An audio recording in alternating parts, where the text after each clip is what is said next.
Rubber in French. Caoutchouc? The fuck is that? Salut tout le monde, bienvenue à l'Américaine Enseigne. Ce soir, on a l'illumination toute sexy parce que j'ai un nouveau travail et étant donné que c'est l'hiver et tout est noir déjà quand je rentre chez moi, alors le look de ces vidéos sera un peu différent. Et désolé, je sais que ça fait du temps que j'ai pas fait les vidéos normales comme ça, mais les derniers 2 mois étaient vraiment fous. Alors, un très grand merci à ma belle sœuresse pour avoir fait les dernières vidéos avec moi, pour que je puisse continuer à télécharger et faire des vidéos, bien que je pouvais pas faire des vidéos normales comme ça.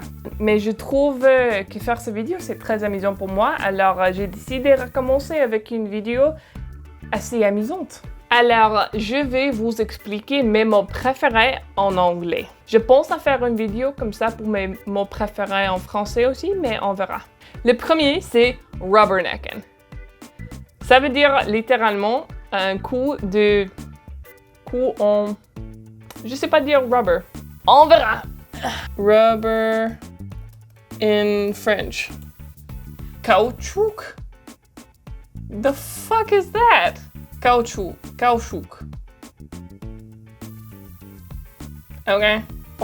Généralement, on dit rubbernecking ou rubbernecker quand il y a un accident mortel ou quelque chose de très mauvais se passe. Et puis les gens qui voient qu'il y a un accident ou qu'il y a quelques problèmes et ils ne continuent pas, ils s'arrêtent pour regarder l'action, pour regarder le désastre, mais ça cause beaucoup de trafic et beaucoup d'autres problèmes parce qu'ils font comme ça pour essayer de continuer à voir les désastres. Et c'est pour ça. Rubberneck. Le deuxième mot ne sera pas une surprise parce que je le dis tout le temps dans ces vidéos, silly. Et je le dis en anglais, même quand je parle en français, parce que j'adore le mot silly. Je crois que c'est juste parfait pour tant de situations différentes. Mais il n'y a pas une traduction exacte de silly en français parce que ridicule, on a le mot ridiculous, mais ridicule, c'est un peu trop méchant. Silly, c'est très enjoueur. Alors, c'est pas sérieux, c'est ridicule. Mais c'est très enjoueur, c'est pas une insulte et c'est pour ça que je l'adore. Troisième mot, loofah. Loofah, c'est juste la chose avec laquelle on se lave. Attends, j'en ai un, mais il me faut quitter le micro. Ah, c'est dans mon soutien. C'est toujours mouillé, mais ça, c'est un loofah. Alors, c'est juste pour se laver, mais j'ai toujours trouvé que le mot, c'est très amusant. Loofah!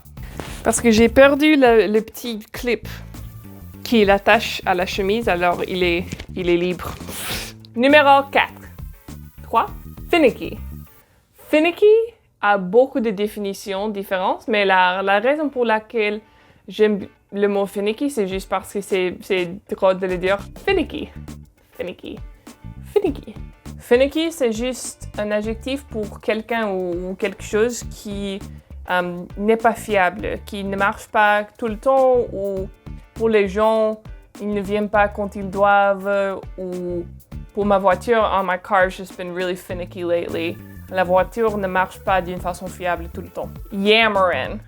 Yammer, c'est juste un autre mot pour parler, mais c'est parler sans des vraies raisons. C'est juste continuer à parler bla bla bla bla bla sans dire rien d'important.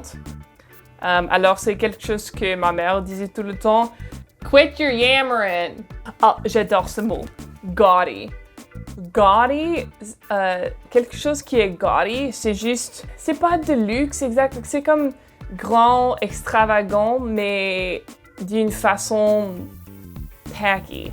Et le dernier mot dont je vais parler aujourd'hui, c'est asinine. Asinine, ça veut dire que c'est idiote, c'est ridicule, c'est sans raison, mais c'est plus amusant de le dire.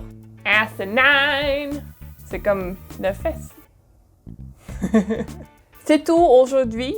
J'ai très hâte de de commencer à faire encore ces vidéos et de vous voir, de vous parler plus souvent. Good morning, evening, afternoon or night. À la prochaine.